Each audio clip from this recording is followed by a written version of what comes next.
Deputy President of the Republic of Kenya, Professor Kindiki, and my colleague in the legal profession and in the professoriate. Professor Kindiki is a thinker and an academic of no mean repute. And I just want to say that we never had a government in this country that is led by two PhDs. The president, of course, has a doctorate, and so does the professor here. And so therefore it is, if you want to think about it this way, it is a thinking government from the very top. But one thing that humbled me and almost brought me to tears was the very kind words that the Deputy President said about me. As he knows very well, when you go to the academy, you don't go there to get accolades. You go there to think, and you go there to help society, because society is the one that educated you. And for me, and I think for him as well, because we come from the part of the world that used to be called the third world, our scholarship is not done to amuse ourselves. It is done to help our societies. And, you know, so I want to say I'm so pleased to see a professor in this hallowed office of the Deputy President. And I want to say that you set a good example, that there's hope, for some of us, that you can transition from academia to high office. I also want to thank my good friend Felix for inviting me to say a few words here at this conference. I don't take it for granted, Felix. I appreciate it very much. And I can see from the presentations that have been made here that a lot of work has gone into reforming the regulatory state that is there in Kenya. I wanted to say that for most of my life, I've existed outside the state. In fact, in contest against the state. And at one point, some of you may not know, I was actually exiled by the state of Kenya.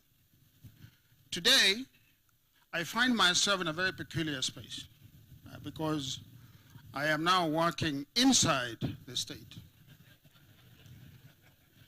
And I want to say that part of what makes my work easier within the state is because of folks like the Deputy President. This is a thinking government. I don't think that I could have survived. I don't think that I could have survived in any other government prior to this period. If I had tried, I would have lasted 1 second. But today, I'm not here to tell you how to do your jobs or to lecture you on the minutiae of the administrative state. The administrative state, as you know, in some countries is called the deep state, meaning that it is that part of the government that is perpetual and that keeps the state going. It does what has to be done to keep the country going. It is the brain trust of the country. So your duty as regulators is really sacred. And your duty is one that must be taken with all seriousness, as the Deputy President actually said. But I just want to map out for you a few things for you to consider, because I don't want to lecture for too long. The first thing that we should understand, to ask ourselves, is what kind of a state are we in? What kind of state do we have in Kenya? Because unless you understand this fundamental question, you will not be able to understand the purpose of your job. Not how to do your job. Not how to count things. Not how to categorize things. Not how to see like a state. But what kind of a state are you in? And what is the purpose of the state that we call Kenya today? And I want to say that we are not a nation. I want us to begin there. We are a state, we have a government, we have a country. But we are not a nation yet. We are a nation in embryo, meaning that we are like a child who is being baked in their mother's womb. And I say this as a student of the African state, and as the Deputy President knows, he's also a student of the African state, and the others in the audience I'm sure are. This is not a state that we ourselves created. It's a state that was forced on us by others. And since 1963, we have been trying to tame this state, to make it ours. States can be either benign or malign.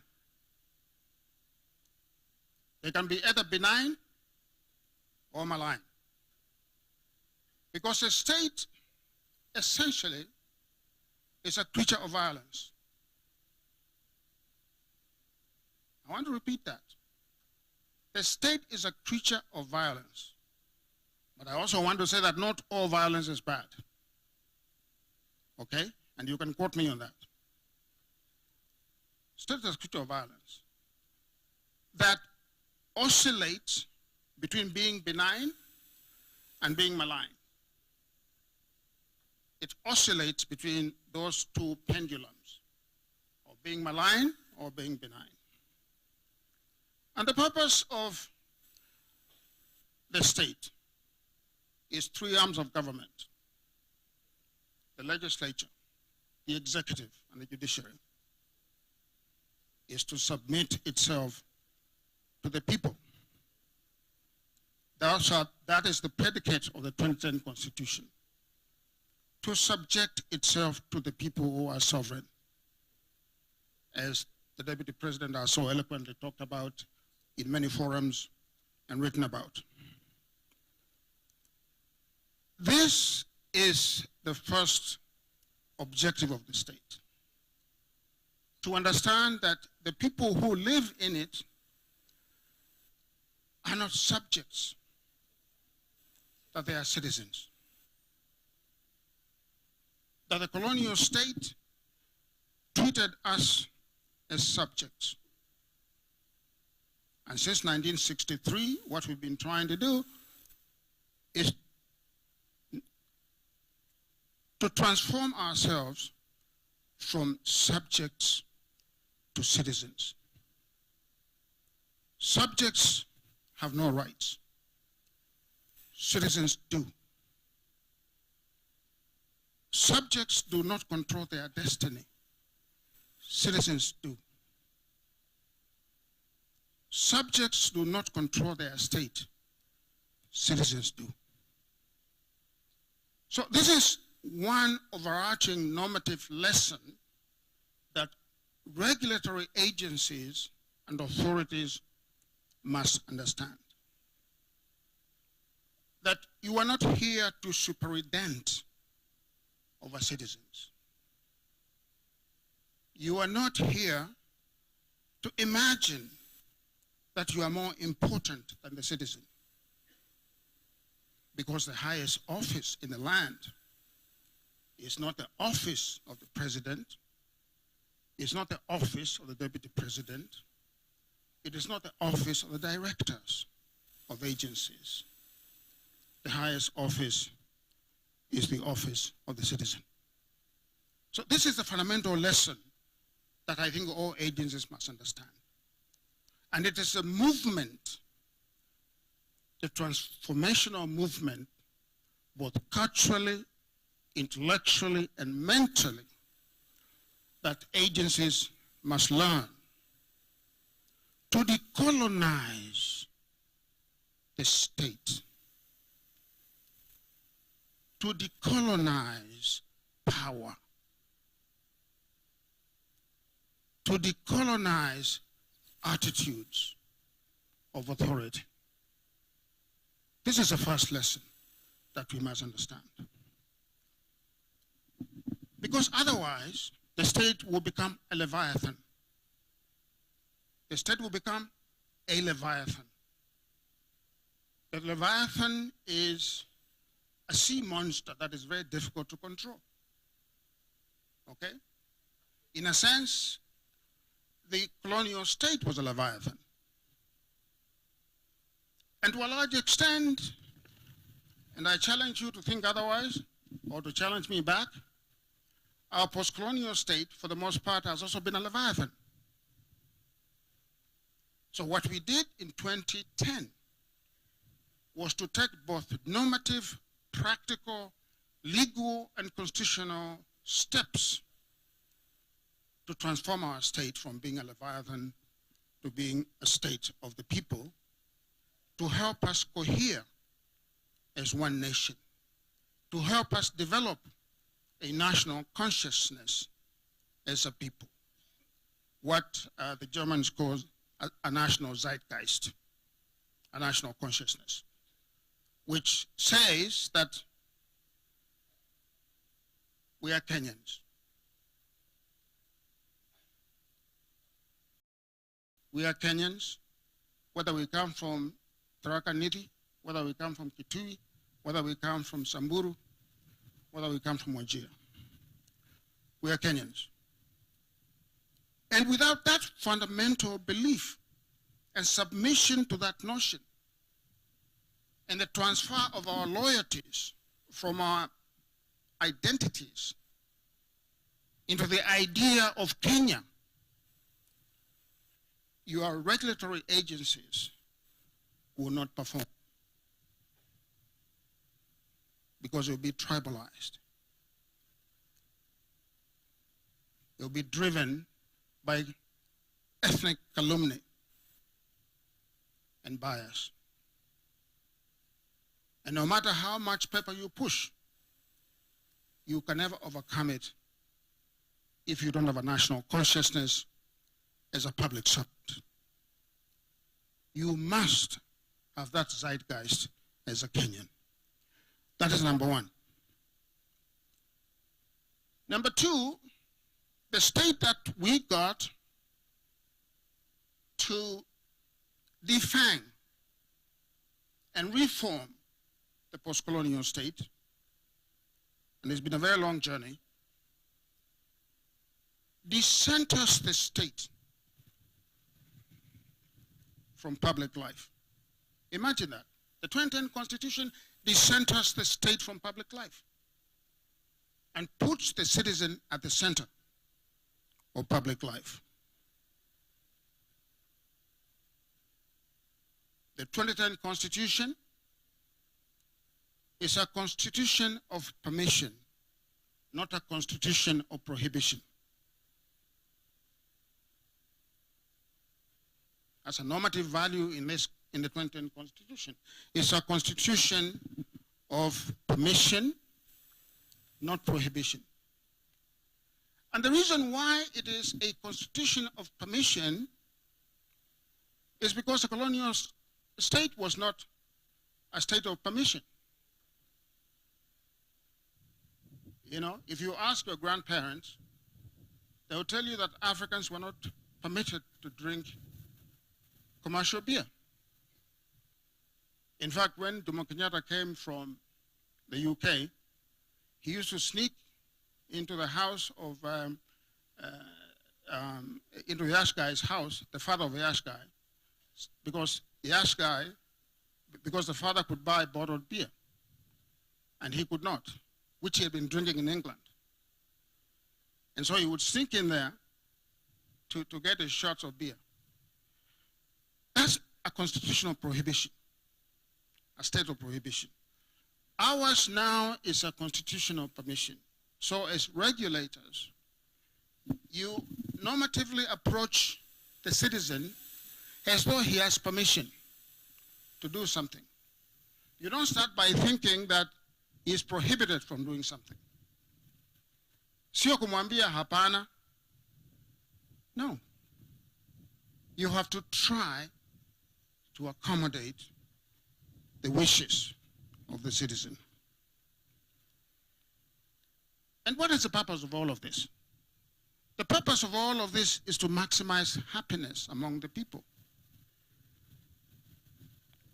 You as regulators, whether you like it or not, your job really is to maximize happiness. Did you know that? It's to make me happy, not to make me sad. When I come to your office, I want to go away whistling in the wind in happiness because you have served me as a citizen.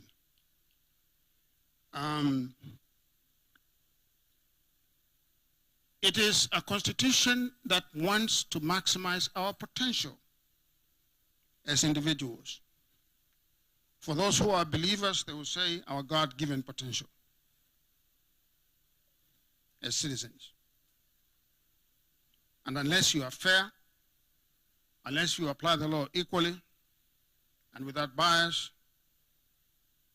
unless you curb your appetite to be an overlord,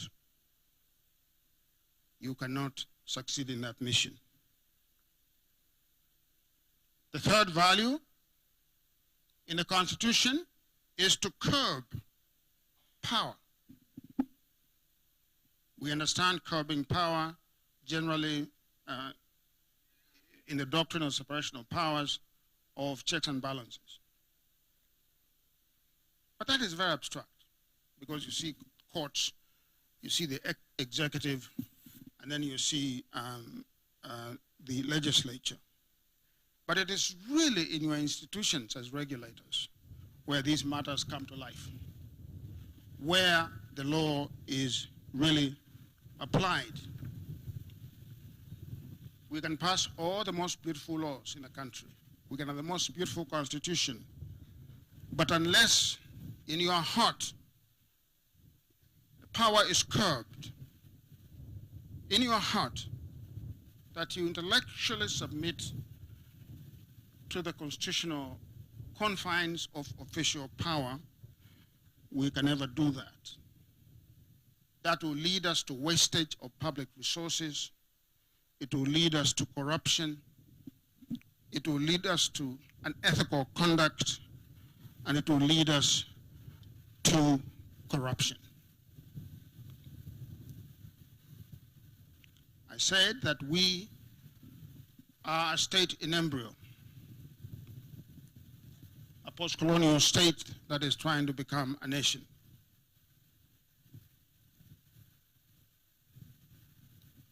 We are not going to become a nation unless the majority of our people come out of poverty. It is not possible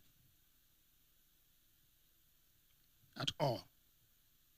We shall be mired in the third world, and in many cases in Kenya, in the fourth world, because that still does exist in this country. That is not a country that can produce citizens. That country produces subjects. And so your job as regulators is to be a public trust for the resources of this country as public trust, as a public, so that we can have things to reinvest in our people.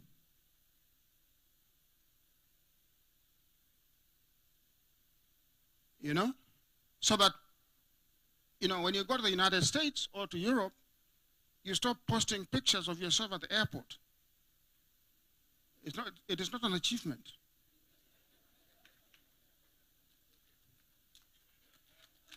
It is not. I haven't seen people posting pictures of themselves when they go to Bangui or they go to Bujumbura, but wait until they land in New York. They'll flood Facebook with all kinds of pictures. We want to be proud of our country. Okay? And so to do that, we must stop wastage. We must stop corruption. And it starts with your agencies. Your agencies cannot be a toll station for public service. You cannot demand a kickback or a fee for doing that which you are mandated to do. And if you do that, you don't deserve to be in public office. I want to commend the Deputy President for one thing. I've listened to many of his speeches and read many of his writings. And the school of thought that he referenced to, TWAIO, Third World Approaches to International Law, of which I'm one of the founders, along with another Kenyan called James Gathi, who teaches in Chicago. That school seeks to deconstruct power and hegemony, so that power and hegemony can go away and be used in a humane way. The Deputy President, in his writings, I've distilled his, his philosophy of the state. I don't know whether he knows that I've done this, but I've done it. He thinks of a state of empathy, not a state of antipathy. That's what he thinks about. I was worried for him when he was Minister for Interior, because that's a very tough ministry. But he did not disappoint me.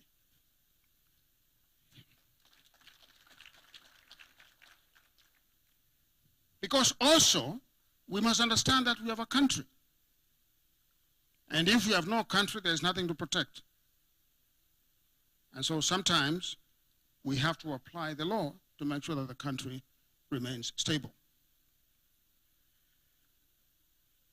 I want to conclude with a few remarks. One is I have seen the indexes, the matrices of performance that have been put forward here. And they're very good.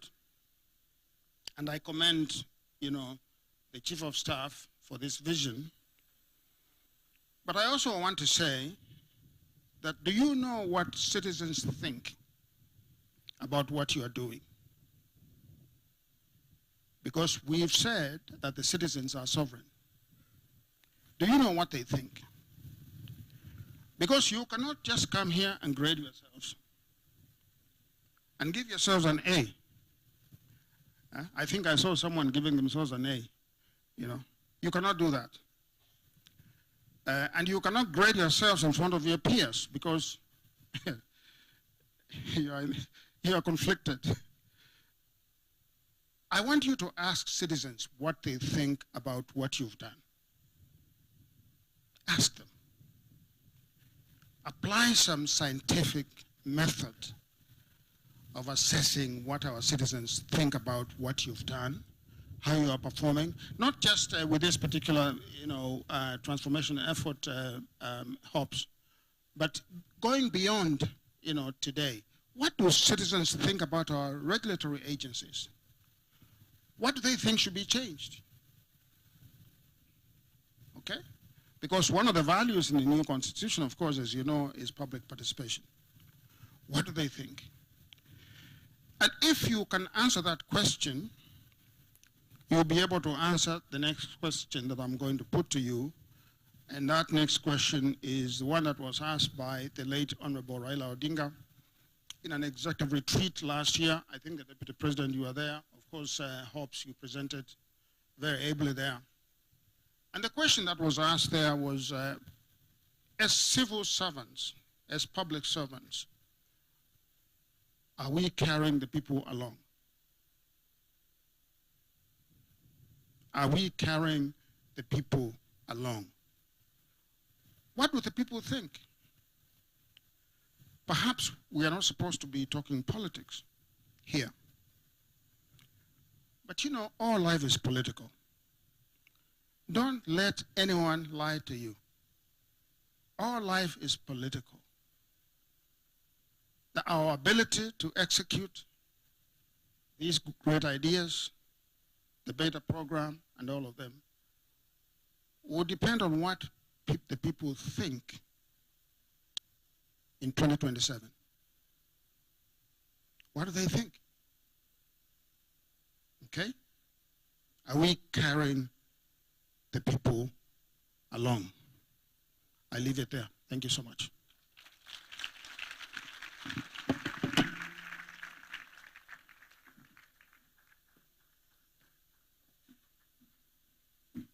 Another round of applause for Professor Makau Mutua. We can do better than that, Jameni.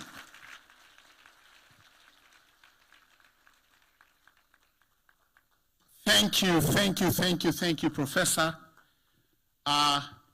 Your Excellency, our chief guest, our host, kindly allow me to lead this next session, and with your permission, this next session is, as you can see on your programs, is the